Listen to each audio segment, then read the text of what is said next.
Halo Pak, selamat siang Pak. Ya, selamat siang. Oke, perkenalkan saya Angelika, saya Felixta, saya Febrina, dan nanti ada satu lagi teman kami namanya Kian. Izin mewawancarai Bapak ya buat tugas UPRA yang berkaitan dengan mencari tahu tentang agama lain Pak. Ya, Dan, baik.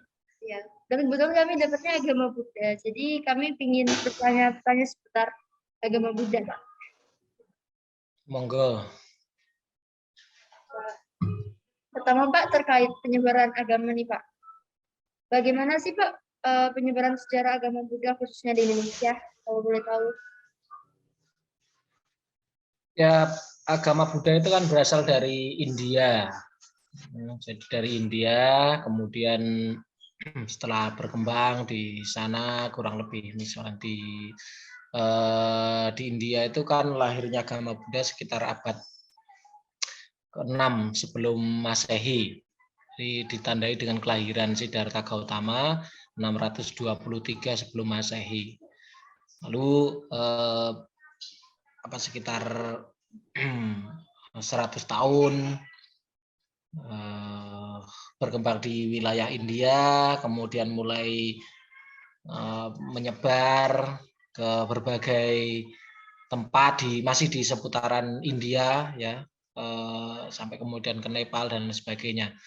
Nah, kemudian diperkirakan ya masuknya agama Buddha dari India ke Nusantara atau ke wilayah kita yang sekarang Indonesia ini abad kedua sesudah Masehi. Sekitar tahun 200 ya, 200 setelah Masehi. Nah, lalu kenapa bisa begitu? Ya karena dibawa oleh selain juga oleh hubungan diplomatik antar negara, ya, negara-negara atau kerajaan-kerajaan di Indonesia atau di Nusantara dulu juga sudah punya hubungan diplomatik. Juga ekspansi atau penyebaran agama Buddha yang digagas oleh Raja Asoka yang ada di India sana, yang memang mengirimkan banyak namanya Dhammaduta. Dhammaduta itu pembawa dharma atau pembawa dhamma, penyebar dharma. Ya, ke berbagai wilayah termasuk salah satunya adalah ke Asia Tenggara dan sampai juga kemudian ke tanah Nusantara itu. Ya, seperti itu. Lalu setelah masuk berpadu dengan keyakinan lokal di Nusantara ya. Jadi sebelum agama Buddha maupun Hindu itu ada di Nusantara kan ini bukan ruang yang kosong, tapi juga sudah ada keyakinan-keyakinan lokal ya, ada boleh dikatakan seperti agama lokal. Nah, cuma tidak bertentangan dengan nilai-nilai yang ada di lokal, tetapi kemudian memperkaya pandangan-pandangan dan terjadilah ya perpaduan-perpaduan baik antara ragam budayanya maupun juga dengan filosofi-filosofinya. Meskipun secara dharma atau esensi ajaran Buddha itu tetap ajek ya, tetapi buntelnya atau bungkusnya dharma itu di Nusantara kemasannya menjadi lebih berciri Nusantara. Misalnya kita bisa tandai dengan kemunculan candi-candi atau buku-buku atau teks-teks sastra yang bercirikan ajaran Buddha dengan bahasa Kawi atau bahasa Jawa kuna yang secara esensi itu tidak berbeda ya, sama saja isinya itu dharma, ajaran Buddha, tetapi bungkusannya kemudian cara menginterpretasi ajarannya itu lebih bersifat Nusantara. Makanya kalau kita melihat ya misalnya seperti candi-candi, Candi Borobudur itu ya tidak ditemukan bentuknya itu seperti di India sana. Atau wajah Buddha misalnya, gambar Budanya atau patung Budanya itu ya khas Indonesia, itu ada. Makanya itu mempengaruhi sekali ya kenapa agama Buddha itu di berbagai wilayah beda-beda bentuk, misalnya bentuk Budanya. Kalau dengan di Cina, dengan di Sri Lanka, dengan di Thailand, dengan di Burma, dengan di Indonesia itu lain-lain ya, karena memang sifat agama Buddha itu yang tidak mempermasalahkan budaya lokal, tapi lebih kepada esensi atau intisarinya itu yang masuk gitu. Ya, seperti itu. Lalu di Indonesia kan berkembang ya, mulai dari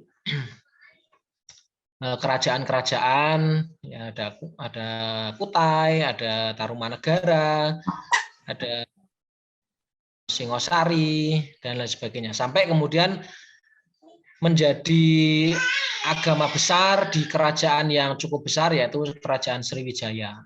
Ya, di Kerajaan Sriwijaya itu kan banyak sekali ditemukan juga buku-buku Buddhis, kemudian kitab-kitab sastra-sastra, peninggalan-peninggalan, dan bahkan di Sriwijaya menjadi pusat pengembangan agama Buddha di seluruh dunia. Itu Sriwijaya pernah menjadi itu. Jadi sebelum orang belajar ke India, itu mereka yang mau belajar sungguh-sungguh tentang ajaran Buddha ke Sriwijaya itu. Bukunya sangat banyak sekali di sana. Tapi kemudian setelah runtuh ya, itu banyak buku-buku itu yang memang sulit untuk dilacak, apakah itu dibakar, apakah itu dibuang dan sebagainya, itu yang memang banyak kajiannya. Lalu juga kemudian berkembang juga di zaman Majapahit ya, di zaman Majapahit, negara Majapahit atau kerajaan Majapahit bersama dengan ajaran Hindu yang menjadi dua agama besar yang berkembang di zaman Majapahit. Sampai salah satunya yang kita kenal ya, yang kemudian menjadi rujukan sekarang seperti misalnya kitab Negara Kertagama ya. Kemudian ada kitab Sutasoma yang di sana ada salah satu seloka yang cukup kita tahu ya, yaitu Bhinneka Tunggal Ika Tanhana Dharma Mangrua ya, dan kemudian itu dipakai sebagai seloka Pita Garuda yang kita kenal sekarang kan. Nah, sebenarnya itu kan diambil dari kitab Sutasoma yang menceritakan kehidupan keagamaan orang Majapahit itu antara Hindu dan Buddha, atau antara Siwa, Hindu Siwa dan Buddha itu Tanhana Dharma Mangrua. Tidak ada dharma yang mendua, tidak ada kebenaran yang mendua. Ya, semuanya sebenarnya berbicara tentang kebenaran. Bhinneka Tunggal Ika, berbeda-beda tetapi hakikatnya adalah satu. Ya, seperti itu. Ya, sampai kemudian masuk ke di akhir Majapahit kira-kira abad ke-13 ya, mengalami kemunduran dengan munculnya agama-agama ya seperti agama Islam yang mulai masuk, kemudian agama Buddha mengalami banyak kemunduran. Selain juga tentu saja yang membuat kemunduran agama Buddha itu ya biasanya adalah praktik atau bagaimana orang menjalankan dharma itu. Nah, kemudian sampai kemudian baru muncul kembali sekitar abad 17 di Indonesia, sebelum ada Indonesia ya, itu negara-negara penjajah ya seperti Belanda, Jepang, Portugis dan sebagainya itu kan waktu datang ke Indonesia pada waktu itu kan juga melihat kok banyak sekali artefak-artefak, teks-teks, keyakinan-keyakinan yang ada di Nusantara itu. Sebenarnya itu apa? Keyakinan apa? Lalu mereka menggalinya ya, ilmu-ilmu itu dengan adanya seperti kalau namanya teosofi ya. Teosofi itu mereka yang mencintai ya tentang Tuhan ya. Theo itu Tuhan, Sofi itu Sofia itu artinya Tuhan, cinta. Ya, jadi mereka menggali nilai-nilai intisari apa sih yang ada di Nusantara itu. Nah, lalu mereka kemudian mulai mencari, oh ini kok ada Borobudur, oh kok ada teks-teks ini, teks-teks ini. Nah, akhirnya ada berbagai upaya-upaya dari para teosofi, ya, yang kemudian membangkitkan kembali agama Buddha itu, misalnya dengan pengiriman biku dari Sri Lanka, yang namanya Biku Narada, yang kemudian membangkitkan kembali ajaran Buddha di Indonesia. Sehingga kita itu memang sempat, agama Buddha memang sempat seperti tertidur ya selama 500 tahun sejak abad ke 13 itu sampai baru muncul kembali di sekitar abad akhir 17 atau mulai masuk abad 18 awal itu mulai agama Buddha mulai tumbuh kembali. Tetapi sebelum-sebelumnya itu ya memang orang tidak mengenal lagi. Ya, termasuk seperti candi-candi itu kan runtuh, baru digali kembali, makanya banyak candi-candi yang rusak, banyak candi-candi yang hilang, yang kemudian direkonstruksi kembali, ya karena memang selama hampir 500 tahun agama Buddha itu tidak dikenali. Ya itu secara sejarahnya itu gitu. Silakan pertanyaan lain. Jadi Pak, tadi kan banyak banget kata dharma ya Pak. Untuk kita sendiri masih bingung sebenarnya dharma itu apa sih Pak? Bagaimana? Tadi kan disebut banyak banget disebut dharma kan Pak. Nah, dharma itu sebenarnya apa sih Pak? Dharma itu intisari dari ajaran Buddha. Ya, intisari dari ajaran Buddha itu adalah kebenaran. Ya, jadi dharma, kalau kita menyebutnya dharma itu artinya kebenaran, itu artinya kesucian, itu artinya ajaran dari orang suci. Ya, jadi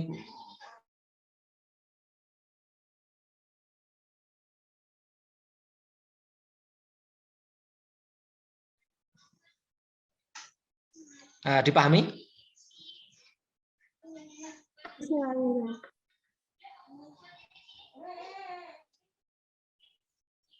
Bisa Pak, bisa. Gimana? Bisa Pak, bisa dipahami. Terus Oke. Kita mau tanya lagi Pak. Tadi kan Bapak ada sebut tentang agama Buddha yang sempat istilahnya tertidur gitu kan Pak. Nah itu faktornya kenapa ya Pak? Ada banyak faktor ya. Salah satu faktor terbesar adalah faktor internal, ya di internal Buddha sendiri. Misalnya praktik-praktik menjalankan ajaran Buddha atau Dharma itu mulai mengendur atau mulai mengalami degradasi. Ya.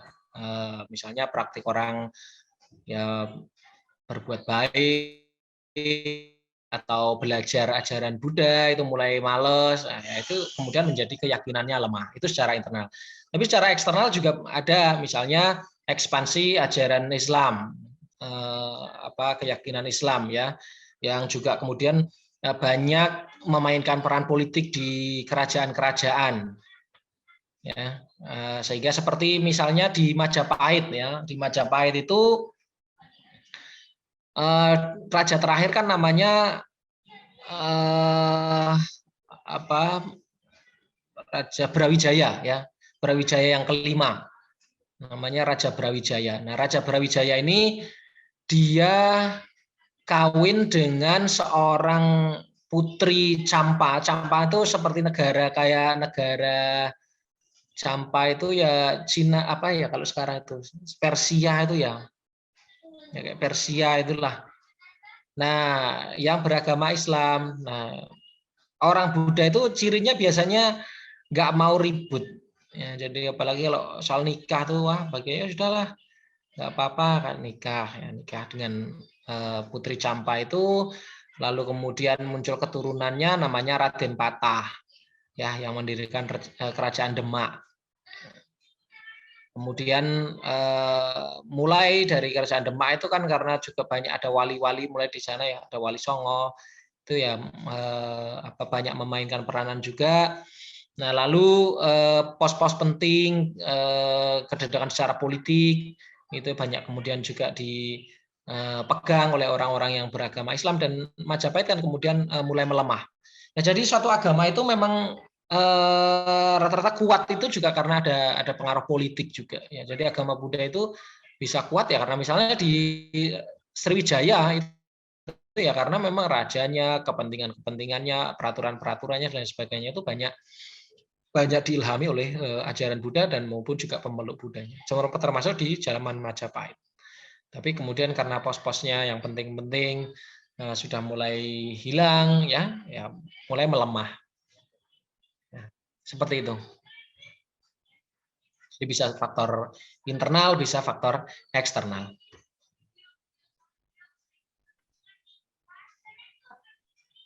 Untuk pertanyaan yang selanjutnya, dalam agama Buddha itu apakah ada hal-hal yang termasuk dosa atau larangan, khususnya itu yang membedakan dari agama lainnya? Misalnya kalau dalam Islam kan memakan daging babi itu diharapkan atau macam itu, apakah agama Buddha ada seperti itu? Ya, orang Buddha itu menjalankan namanya Pancasila. Ya, Panca itu 5, sila itu aturan. Ya, ada 5 aturan pokok atau 5 aturan dasar. Yang pertama, tidak membunuh makhluk hidup apapun. Ya. Tidak berusaha untuk tidak menyakiti makhluk hidup atau membunuhnya. Ya, termasuk semut, nyamuk dan sebagainya itu memang berusaha untuk dihindari dibunuh. Ya, dengan untuk tujuan apa? Tujuan pengembangan dari cinta kasih. Kemudian yang kedua adalah berusaha untuk tidak mengambil barang yang tidak diberikan atau mencuri, ya, mencuri, merampok, korupsi dan sebagainya itu. Ya, mestinya dia bukan mencuri tapi memberi atau berdana. Kemudian yang ketiga, dia berusaha untuk tidak berzina, ya, melakukan hubungan seksual yang tidak sesuai dengan aturan-aturan. Ya. Kemudian yang keempat adalah dia tidak berbicara tidak benar, ya, menghindari kata-kata atau ucapan-ucapan yang tidak benar seperti berbohong, kata-kata kasar, kata-kata fitnah dan omong kosong. Kemudian yang kelima, berusaha untuk tidak mabuk-mabukan atau mengkonsumsi barang-barang madat yang menyebabkan lemah kesadaran. Jadi itu yang disebut sebagai Pancasila Buddhis, ya, 5 aturan. Nah, kalau dikatakan bedanya dengan agama lain, ya Dharma itu kan kebenaran. Ya, kebenaran itu bisa ditemukan di mana saja. Tentu seperti yang tadi saya sebutkan Pancasila Buddhis itu, misalnya di teman-teman Kristen Katolik, misalnya ada 10 janji Allah, ya, 10 perintah Allah. Kemudian di tempat Islam ya tentu ada juga, di Hindu juga ada ya perintah-perintah semacam itu. Ya, jadi kalau dikatakan apakah ada yang beda, ya ada bedanya, tetapi juga banyak persamaannya. Ya. Seperti itu. Pak, tadi kan ada disebutkan bahwa tidak boleh membunuh hewan. Kalau misalnya untuk hewan yang dikonsumsi itu apakah berlaku juga atau bagaimana? Iya, ya, semua hewan yang bernyawa itu berusaha untuk tidak dibunuh. Ya. Makanya kemudian ada juga sebagian umat Buddha itu yang menganggap bahwa kalau kita makan daging itu berarti kita juga turut andil di dalam pembunuhan. Nah, makanya ada namanya vegetarian. Ya. Berusaha orang Buddha itu sebagian tidak makan daging. Tetapi di umat Buddha yang sebagian itu menafsirkan bahwa makan daging itu boleh saja, asalkan dengan tidak membunuh sendiri atau menyuruh untuk membunuh. Ya, misalnya di situ jelas ada makhluknya, lalu tolong itu dibunuh untuk saya nanti untuk dikonsumsi, itu tidak diperkenankan. Atau membunuh sendiri itu tidak diperkenankan. Tapi kalau kita misalnya jajan, kita misalnya hanya diberi, ya itu boleh-boleh saja dikonsumsi. Nah, seperti itu.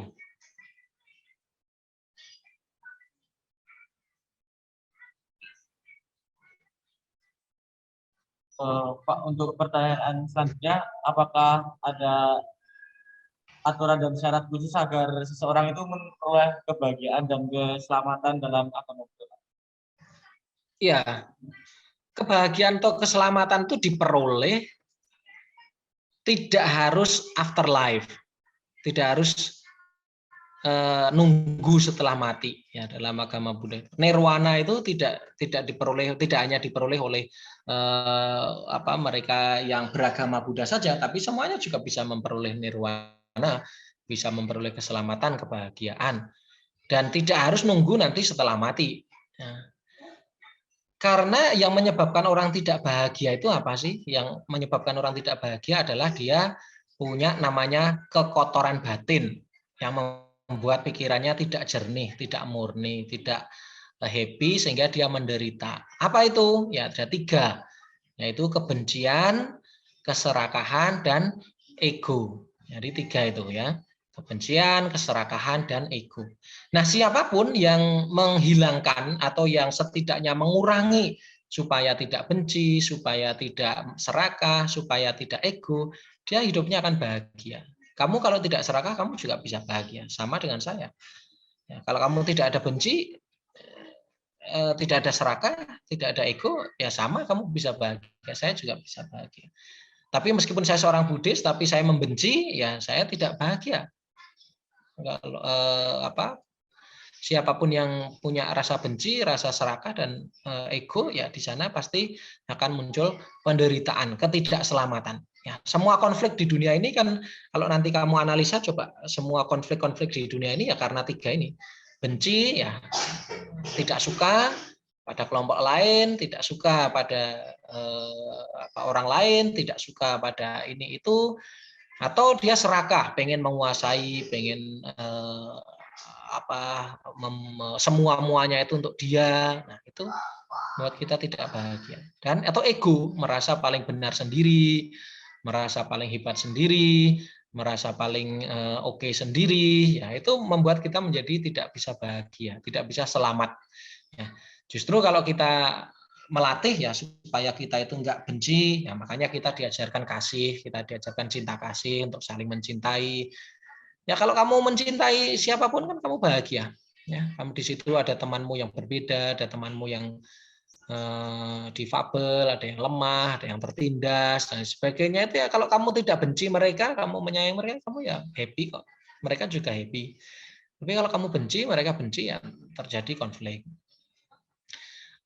Juga kalau serakah ya kamu bisa berbagi dengan siapapun, kamu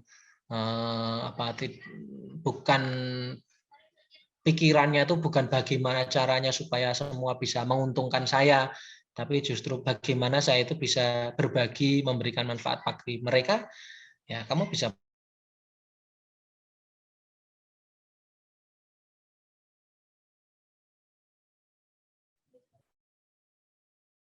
Oke, Pak, ini lanjut ke pertanyaan selanjutnya.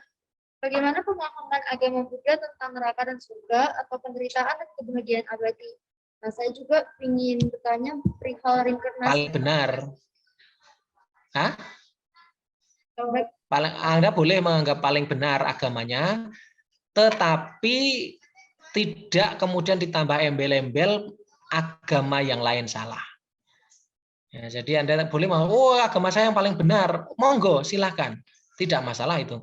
Tapi kalau kemudian ditambahi dengan agama saya yang paling benar dan agama yang lain salah, nah itu mulailah terjadi konflik karena ada namanya truth claim, klaim kebenaran antara satu agama dengan agama yang lain, itu pasti ada. Sehingga kan nanti kalau saling mengklaim ya terjadinya ya akhirnya ya konflik, ya seperti itu. Ya monggo. Tadi mau tanya apa?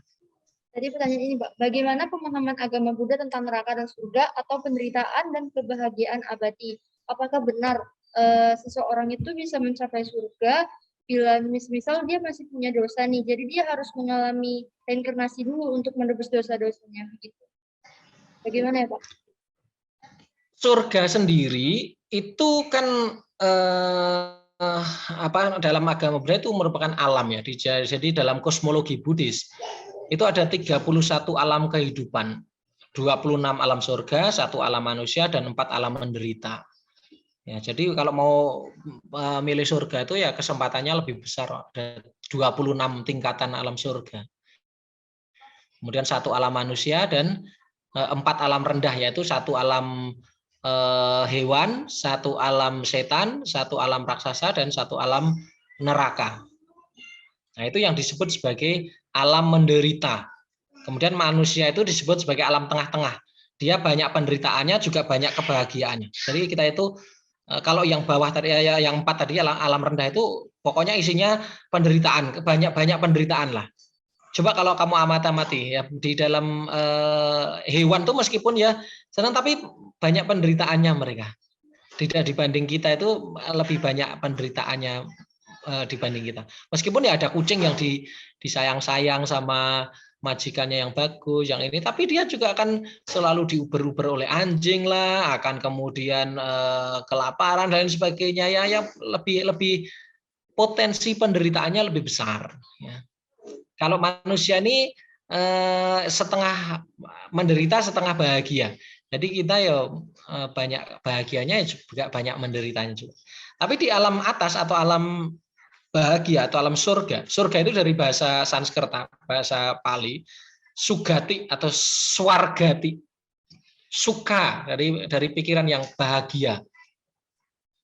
Nah, sehingga di sana ya banyak bahagianya ketimbang menderitanya. Tapi itu masih juga merupakan satu alam ya. Jadi karena mereka yang di sana itu adalah ya masih lahir, di mana masih ada kelahiran, di sana ada kematian. Memang usianya jauh lebih panjang daripada usia manusia maupun usia alam-alam menderita. Misalnya di dalam alam surga tingkat rendah, yang paling rendah, 1 hari di alam surga itu sama dengan 50 tahun di alam manusia. Padahal usianya bisa mencapai 500 tahun surgawi. Itu yang paling rendah. Jadi bisa kita bayangkan, kita baru 2 hari aja, kan di sana baru 2 hari, kita sudah mati, kita sudah 100 tahun. Itu apa logik? Itu apakah logik? Coba aja kita bandingkan kita dengan usia di alam di bawah kita, yaitu alam rendah. Misalnya kita dengan nyamuk. Ya, nyamuk itu usianya dari dia lahir sampai dia mati kemungkinan hanya sekitar 7 hari. Wah, bagi mereka itu sudah lama karena itu sudah lahir, kemudian berproses gede, kemudian gede banget dan tua dan mati. Nah, kita baru 7 hari ya belum ada perubahan ya. Tapi lama-lama kita juga sama, misalnya ayam atau anjing atau apa ya mereka jauh lebih pendek umur-umurnya ya. Kalau memakai istilahnya instrumen untuk pengukurannya itu adalah waktu atau umur. Ya, tentu apalagi ada yang paling tinggi aja itu misalnya ya dikatakan umur yang bahagia yang ada di surga itu seperti ini coba kamu nanti bayangkan. Seluruh batu karang yang ada di dunia ini, kamu bisa bayangkan kan batu karang yang ada di dunia ini digosok dengan sutra halus setiap 100 tahun sekali sampai batu karang yang ada di seluruh dunia itu habis. Wah, itu berarti usianya sangat panjang ya, sampai kita mengatakan itu seperti keabadian. Nah, dalam agama Buddha itu tidak dipandang sebagai keabadian. Ya, itu juga pada saatnya akan sampai pada titik kehancuran juga. Atau kalau mungkin kamu melihat gedung yang mewah, gedung yang tinggi, yang kokoh, besar. Menurut kamu itu, wah ini gedung ini bakal ada selamanya, bakal kokoh selamanya. Ternyata juga tidak. Dia punya dimensi waktunya yang pada saatnya pun dia juga akan runtuh, pada saatnya dia juga akan dibuang, dihancurkan juga. Ya, seperti itu. Jadi 31 alam kehidupan itu masih mengalami reinkarnasi, masih mengalami kelahiran kembali. Itu tergantung dari perbuatannya. Jadi kalau orang suka berbuat baik, ya dia bisa lahir ke alam surga. Mereka yang berbuat jahat, yang berperilaku seperti hewan, yang serakah, yang itu ya dia lahir di alam-alam hewan. Dia yang suka membenci, matanya merah, wajahnya jelek, nah itu ya bisa lahir di alam setan ya. Yang mereka serakah, tidak karu-karuan, yang bisa lahir di alam raksasa, atau yang pikirannya selalu kacau, selalu terbakar, ya dia akan lahir di alam yang disebut sebagai alam neraka itu. Ya. Tapi semuanya tidak kekal. Nah, keselamatan yang abadi dalam agama Buddha itu yang disebut sebagai kalau kita tidak lahir kembali. Karena begitu ada kelahiran, di sana ada kematian. Itu logikanya. Di mana ada kelahiran, di sana ada kematian. Di mana ada pertemuan, di sana pasti ada perpisahan.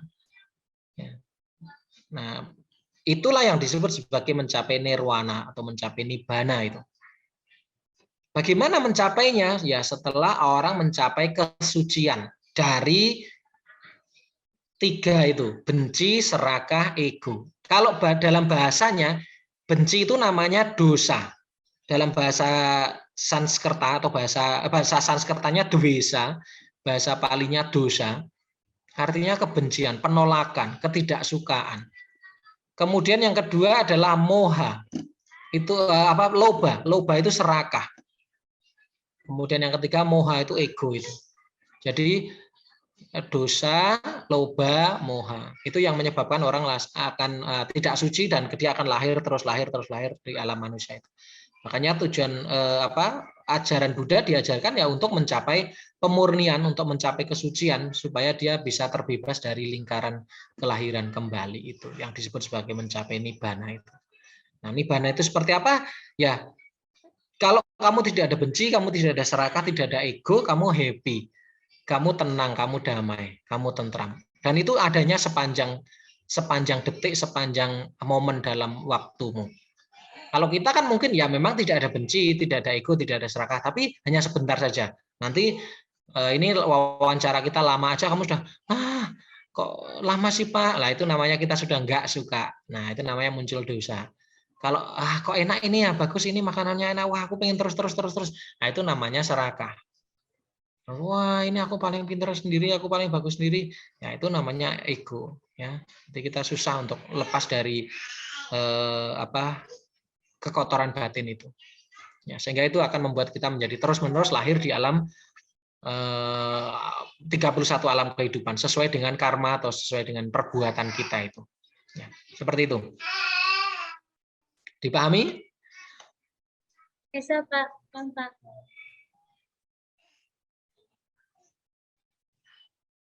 Ya, Pak, saya mau tanya, kalau di agama kami sendiri itu kan ada yang namanya pengampunan dosa. Kalau untuk agama Buddha sendiri itu bagaimana ya, Pak? Apakah ada juga atau bagaimana? Pengampunan itu konsepnya, ini saya gambarkan analoginya aja ya. Kalau aku pernah menyakiti kamu memaafkan, misalnya aku minta maaf dan kamu memaafkan. Ya. Pertanyaannya, apakah perbuatan saya itu terus hilang? Perbuatan yang saya lakukan itu apakah hilang? Tidak. Tidak hilang. Yang hilang apa?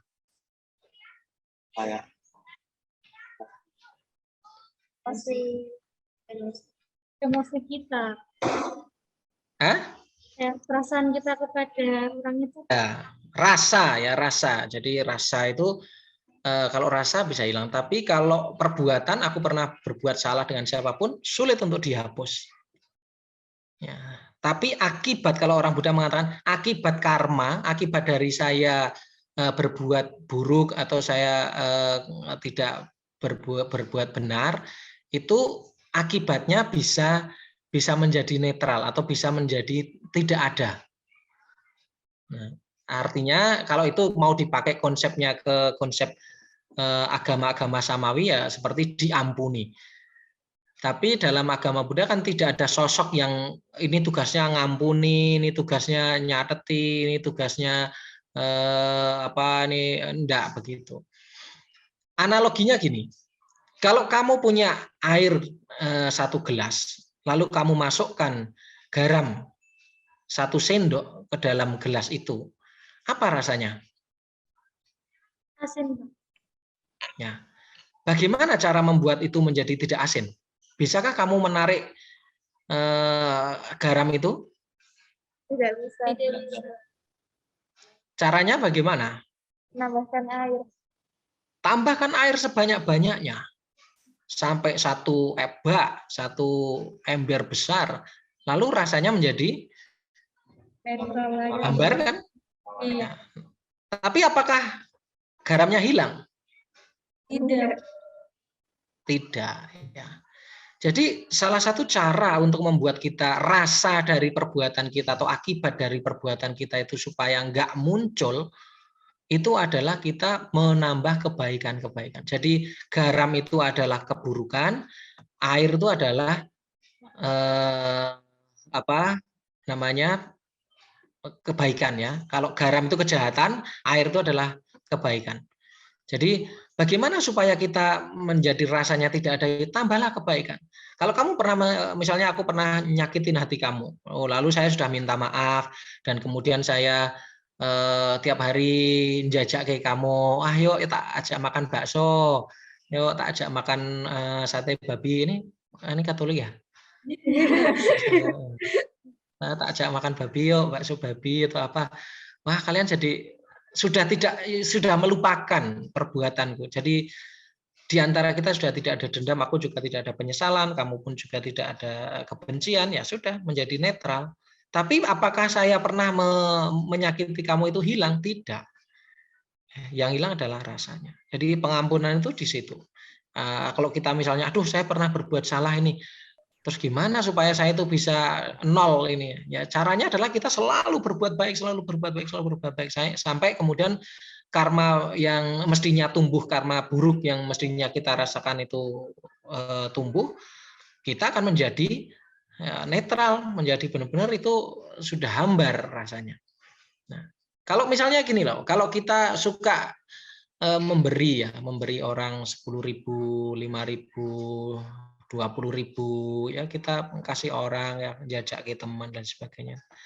Waktu kita kehilangan uang 10.000, rasanya gimana? Nah, tiba-tiba uang sakumu itu hilang 10.000. Kalau kamu nggak pernah memberi, kamu nggak pernah jajak ke teman, kamu nggak pernah kasih sama orang, kamu kehilangan 10.000 itu rasanya berat sekali. Berat sekali. Tapi kalau kamu sudah terbiasa melepas, kamu suka berbuat baik, tuh kehilangan 10.000 itu bagi kamu nggak ada artinya. It's okay, no problem. Itulah yang dimaksud dalam kehidupan kita itu, pada saat-saat kita itu nanti menghadapi hal-hal buruk, rasa yang ada di dalam hati itu hanyalah hambar, hanyalah yang ada itu tidak ada penderitaan. Contohnya nih, ini saya contohkan karena kalian Kristen ya. Apakah orang-orang suci di dunia ini tidak mengalami penderitaan, tidak mengalami musibah, tidak mengalami bullying dan lain sebagainya? Mengalami enggak? Mengalami. Buddha yang sudah suci pun juga dimaki-maki, difitnah, Nabi Muhammad, Yesus Kristus bahkan sampai kemudian disiksa ya, sampai kemudian dibunuh di tiang salib. Tapi apa yang ada? Yang ada bukan penderitaan batin, yang ada hanyalah penderitaan fisik. Batinnya tidak tergoyahkan.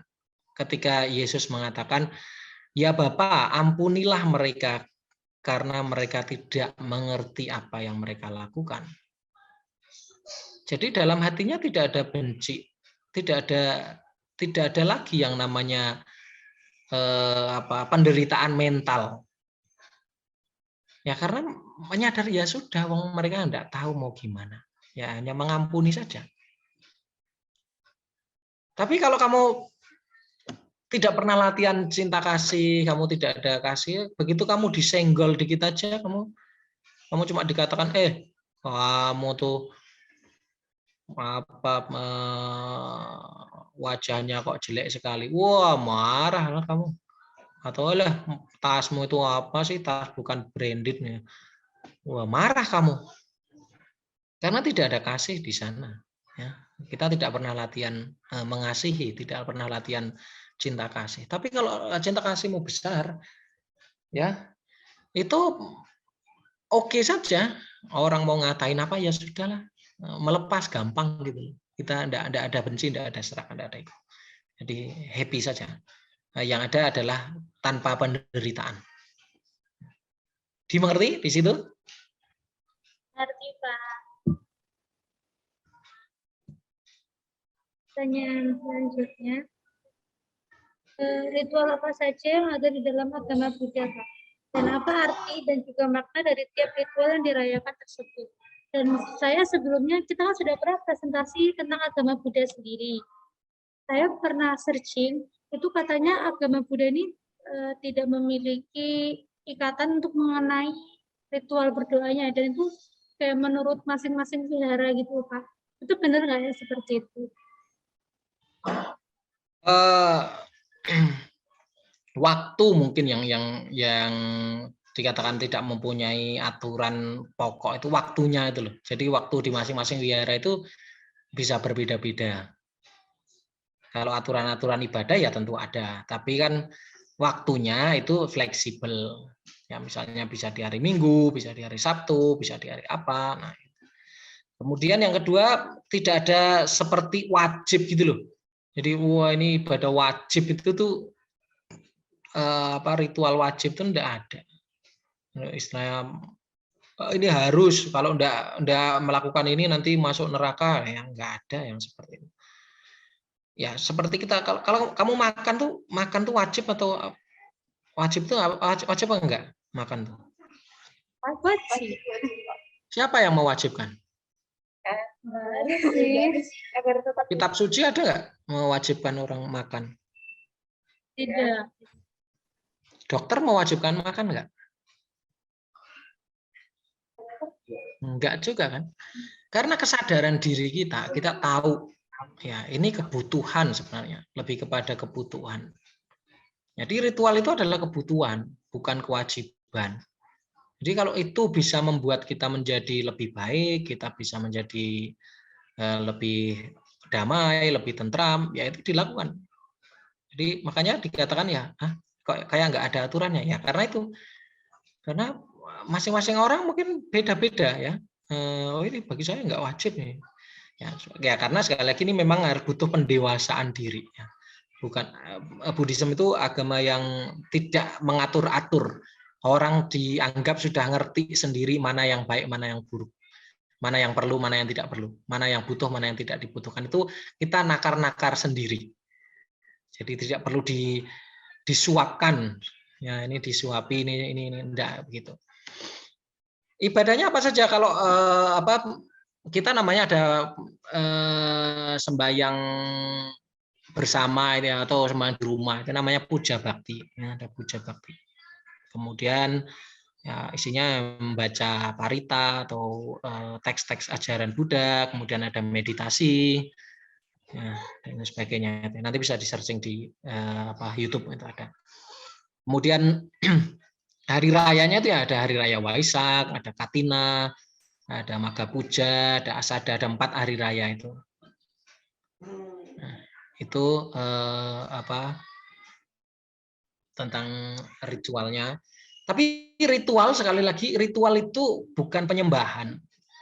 Ya, ritual itu bukan untuk penyembahan pada Buddha atau pada apa, enggak. Tapi ritual itu adalah mental exercises.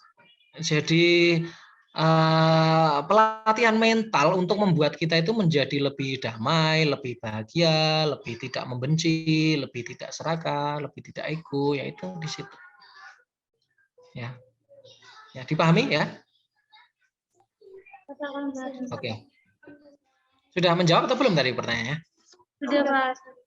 Untuk pertanyaan selanjutnya, bagaimana pandangan agama Buddha terhadap kembangnya agama lain yang ada di Indonesia dan cara apa yang dilakukan untuk menyikapi adanya budaya-budaya dari agama lain? Maaf, agak terlalu cepat. Bagaimana pandangan agama Buddha terhadap agama-agama lain yang berkembang di Indonesia dan cara apa yang dilakukan untuk menyikapi budaya-budaya agama lain yang ada di Indonesia? Ya, seperti tadi yang saya sampaikan bahwa kita boleh menganggap agama kita yang paling benar sebagai bentuk keyakinan kita ya terhadap apa yang kita pilih, yaitu misalnya agama Buddha ini. Tetapi hanya berhenti tidak lalu menambahinya dengan bahwa agama lain itu salah, keyakinan lain itu salah. Jadi kita boleh, misalnya saya menganggap bahwa istri saya itu orang yang paling cantik di dunia, boleh. Mengumumkan juga boleh. Oh, istri saya ini paling cantik di dunia itu boleh. Tapi kalau kemudian saya tambahi, wah dan istri tetangga saya itu jelek, wah nanti bisa konflik gitu. Ya, nah, seperti itu juga. Nah makanya keyakinan itu juga ada unsur kecintaan, ya, ada unsur aspeknya itu kecintaan terhadap apa yang kita pilih. Tetapi hati-hati karena kecintaan atau keyakinan yang membuta itu bisa dengan sangat mudah kalau kemudian tidak waspada, nanti akan kemudian menimbulkan mudah benci pada yang berbeda. Ya, padahal tadi ajaran Buddha intinya adalah bagaimana kita bisa mengurangi benci. Ya. Kalau saya tidak ada benci dengan Katolik, tidak ada benci dengan Kristen, tidak ada benci dengan budaya mereka, ya it's okay, no problem. Kita hidup bersama, kita bisa hidup oke saja ya. Dan tidak perlu ada yang dipermasalahkan, yang namanya beda ya beda kok. Dulu ada murid Sang Buddha, itu di zaman Sang Buddha itu sendiri juga banyak, istilahnya banyak agama-agamanya. Kalau dulu belum dikatakan agama, tapi guru-guru, ya, pandangan-pandangan. Di zaman Buddha itu banyak sekali guru-guru. Orang yang berpindah dari satu guru ke guru yang lain, atau kalau sekarang namanya pindah agama, itu banyak juga terjadi di zaman Buddha, baik yang keluar maupun yang masuk. Tapi Sang Buddha selalu mengatakan kalau mereka yang masuk ke ajaran Buddha ini, yang perlu dilakukan adalah jangan pernah untuk merendahkan keyakinan yang lama, guru-guru yang lama. Itu etikanya. Yang terjadi sekarang itu kan begitu ya, kalau orang berpindah satu agama ke agama yang lain, itu dia kemudian menjelek-jelekkan, merendahkan yang lain dan sebagainya. Itu apalagi sekarang diupload ke YouTube, upload ke mana. Nah, akhirnya menimbulkan konflik, menimbulkan tidak suka, ya, kelompok yang satu merasa tersinggung, ya perang lah. Nah, maka itu silahkan bagi agama apapun. Kalau nanti Anda baca, ini ada bagus juga agama maklumat Raja Asoka. Ya, nanti bisa di searching di internet ya. Maklumat Raja Asoka tentang, beliau mengatakan begini. Kalau orang itu merasa yakin pada agamanya dengan cara menjelek-jelekkan agama yang lain, mengagung-agungkan agama sendiri tapi menjelek-jelekkan agama yang lain, dia sedang menggali kubur untuk agamanya sendiri sebenarnya. Jadi kalau kita mengagung-agungkan agama kita, wah agama saya paling benar rasanya, atau malah menghina-hina yang lain, itu namanya kita sedang menggali kubur untuk agama kita sendiri, merendahkan nantinya malah untuk agama kita sendiri. Oleh karena itulah di dalam maklumat itu dikatakan mereka yang bersedia mendengar perbedaan, bersedia menerima perbedaan, ya itulah dasar kalau kita ingin hidup bahagia itu begitu.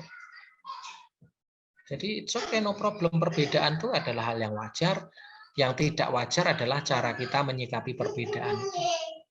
Kalau perbedaan sudah dihinggapi dengan rasa benci, pengen melenyapkan, pengen menguasai, ya pasti menjadi konflik. Nah, itu aja. Ini di SMA mana sih ini? SMA 6, Pak. Oh, SMA 6. SMA 6. Ini pelajaran agama apa? Pelajaran apa ini? Agama. Hah? Agama. Pelajaran agama Katolik? Iya. Oh, bagus, bagus. Bagus sekali. Ya, seperti ini kan berusaha untuk memahami dialog. Saya sendiri dengan romo-romo Katolik itu saya dekat sekali, saya juga teman saya di seperti Romo Joko Lelono yang ketua bidang hubungan antar keyakinan itu ya, sahabat saya. Kemudian dengan romo-romo Yesuit itu saya banyak belajar juga, banyak ya boleh dikatakan saya juga malah sering dikatakan Buddhis Yesuit ini ya. Dari Buddha Yesuit. Jadi saya juga banyak belajar tentang agama-agama lain. Masuk Katolik, Kristen, Hindu, Buddha, Konghucu, Islam. Dalam rangka apa sebenarnya? Dalam rangka untuk kita saling memahami kok. Bahwa ada titik temu di antara agama-agama. Yang beda kita sadari, kita terima sebagai perbedaan. Yang sama, mari kita rayakan persamaannya.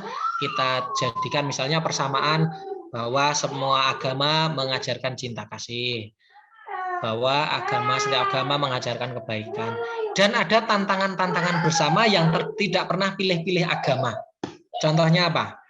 Contohnya wabah corona. Corona itu nggak pernah milih. Ini orang Buddha, orang Katolik, orang Islam, semuanya kena hukum alam. Makanya yang paling penting itu bagaimana kita bisa memahami hukum alam kok. Kalau nanti terjadi global warming, apakah itu hanya akan orang Katolik saja yang kena? Kalau terjadi tsunami, apakah pilih-pilih saja orang Buddha yang nanti bisa selamat? Saya kira tidak kan. Ya. Semua mempunyai tantangan bersama. Kita punya tantangan bersama. Ya, tantangan tentang alam semesta, misalnya hukum bencana, kemudian wabah dan sebagainya itu. Sehingga itu memerlukan kerjasama atau dialog karya antar semua ini. Jadi, toh apa yang kita nikmati di dunia ini, semua itu hasil dari kerjasama kok. Kamu tidak bisa mengatakan bahwa pakaian yang kamu pakai itu hanya hasil dari orang Katolik, atau tidak. Di sana ada petani yang mungkin beragama Hindu, mungkin ada yang punya pabrik beragama Buddha, yang bekerja orang Islam, yang manajernya orang Katolik, dan sebagainya. Sampai menjadi selembar kain dan kemudian bisa kamu pakai sebagai baju, itu kan di sana banyak proses yang tidak bisa kita katakan, wah ini hanya orang Katolik saja, oh ini hanya orang Buddha saja, orang Hindu. Tidak. Semua terlibat dalam proses alam semesta ini. Nah, kalau kita memahami itu, kita akan, oh iya, sudah sepantasnya kita saling bekerja sama dalam mewujudkan kebahagiaan semesta. Kalau teman-teman Kristen Katolik ya mewujudkan di bumi seperti di surga, ya, mewujudkan kerajaan Allah di bumi, gitu ya. Nah, seperti itu. Oke. Monggo.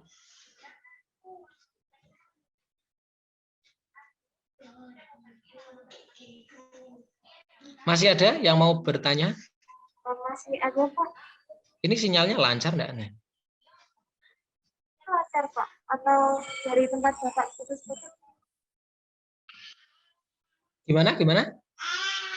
Maaf, Pak. Apakah sekarang sudah bisa terdengar jelas? Ya, sudah. Dalam agama Buddha sendiri, apakah ada syarat untuk dapat masuk ke agama Buddha atau langsung seperti masuk saja begitu? Masuk ke agama, ya ini kan kalau kita berbicara agama Buddha itu kita harus membicarakan antara dharma dan agama, ya. Kalau dharma itu siapapun yang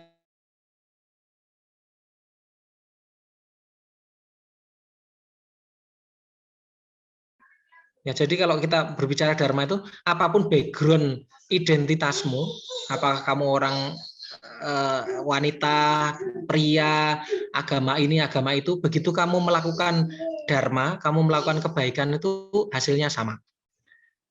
Tapi kalau agama itu kan memang ada institusi, ada peraturan, ada hal-hal yang memang ya teknikal, ya.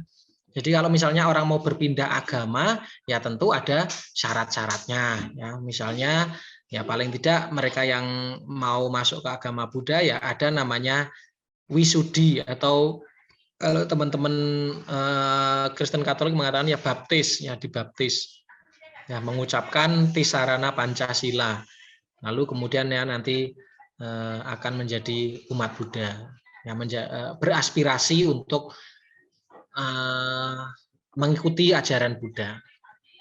Tapi siapapun sebenarnya kalau dia berbuat baik, tidak berbuat jahat, dia mensucikan batin dan pikirannya, dia juga dikatakan melaksanakan ajaran Dharma, melaksanakan ajaran Buddha. Makanya saya juga banyak orang yang bukan Buddhis itu yang jauh lebih Buddhis daripada saya. Ya, mereka yang berbuat baik, mereka yang bagus, mereka malah jauh lebih mengerti Dharma, lebih berpraktik Dharma daripada saya. Ya, seperti itu. Baik Pak, terima kasih sudah mau bersedia kami wawancara pada siang hari ini. Terima kasih juga ilmunya yang sudah kami sangat terbantu, tercerahkan Pak.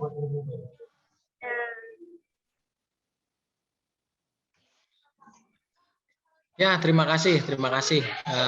Terus berbuat baik ya, supaya nanti kan kalian aktif di OMK toh.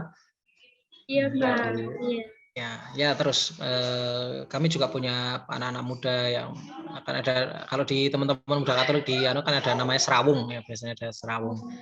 Ya nanti boleh silahkan untuk berkegiatan bersama, membangun kerukunan bersama. Lewat situ nanti kita akan bisa mewujudkan Indonesia yang jauh lebih beradab, jauh lebih sejahtera, jauh lebih adil, dan kita pasti yakin kok bahwa memang banyak orang-orang yang belum berpemahaman benar ya dalam bersama-sama mewujudkan Indonesia yang adil dan makmur ini, tetapi kita punya harapan, kita masih punya banyak harapan kalau nanti anak-anak muda kita itu punya kesadaran yang utuh, kesadaran yang benar, pasti kita akan bisa mencapai negara kita yang adil makmur itu. Ya, selamat untuk kalian semua, berkah dalam untuk semuanya ya.